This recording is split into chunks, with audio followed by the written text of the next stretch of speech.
Halo adik-adik, saatnya membaca dongeng bersama Kak Ocha.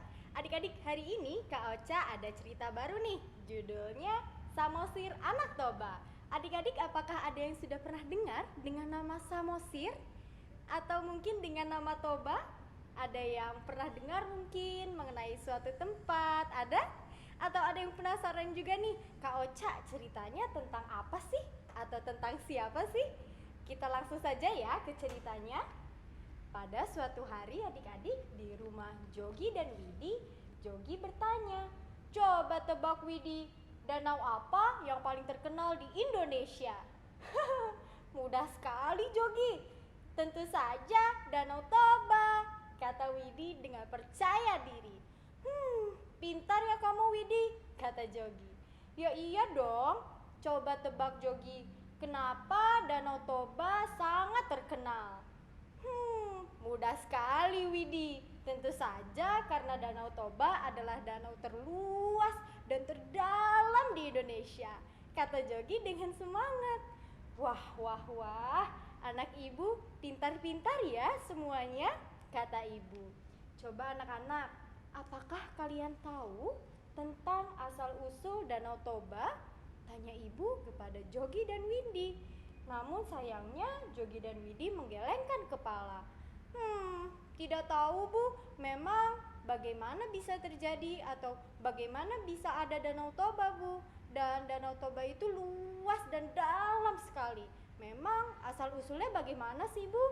Mereka sangat penasaran tentang asal-usul Danau Toba. Dan akhirnya ibu pun mulai bercerita. Baik anak-anak, dengarkan ibu ya. Pada dahulu kala ada seorang lelaki bernama Toba. Toba sangat suka memancing, dan suatu hari Toba mendapatkan seekor ikan mas yang sangat besar. "Wah, makan lezat aku hari ini," kata Toba dengan gembira adik-adik. Ia sudah menyiapkan kuali untuk menggoreng hasil tangkapannya. "Wah, sepertinya aku akan sangat kekenyangan. Ikan mas ini besar sekali dan tentunya pasti lezat kan?" Namun adik-adik, tiba-tiba ada sesuatu di sana. Wush! Betapa terkejutnya Toba adik-adik. Ikan mas itu berubah menjadi wanita yang cantik. Apa yang terjadi? Kenapa ikan mas itu menjadi wanita cantik? Wah, cantik sekali, kata Toba dalam hati. Toba sangat terpesona dengan wanita cantik tersebut dan ia ingin sekali menikahi wanita itu. Namun sebelumnya adik-adik, Toba harus berjanji. Apa ya janjinya kira-kira? Toba harus berjanji tidak akan mengatakan pada siapapun kalau wanita itu adalah seekor ikan. Namun jika janji itu dilanggar, istrinya akan menjadi ikan kembali. Adik-adik, kira-kira janji itu mudah ditepati atau tidak ya? Coba kita lihat kelanjutan ceritanya ya. Akhirnya Toba dan wanita cantik tersebut pun menikah adik-adik dan memiliki seorang anak yang bernama Samosir. Mereka hidup dengan bahagia adik-adik. Dan pada suatu hari ketika Samosir membantu ayahnya bekerja, sayang sekali adik-adik, Samosir membuat sebuah kesalahan dan membuat ayahnya sangat marah.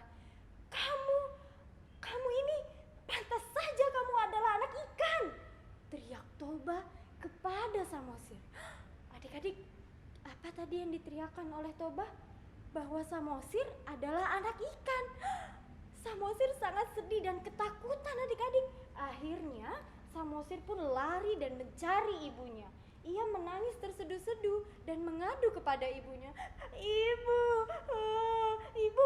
masa kata ayah aku anak ikan?" kata Samosir. Mendengar itu, ibunya pun sangat sedih. Itu artinya Toba telah apa adik-adik? Telah melanggar janjinya. Dan saat itu juga tiba-tiba langit menjadi gelap adik-adik. Suara guntur menggelegar. Duar, duar. Dan Ibu Samosir menyuruh anaknya berlari ke tempat setinggi mungkin. Kira-kira kenapa ya adik-adik? Kenapa ibunya meminta Samosir untuk lari setinggi mungkin? Yuk kita lihat kelanjutan ceritanya ya.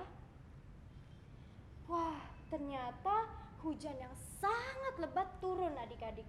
Desa tempat tinggal Toba tenggelam karena saking banyaknya air dari hujan tersebut.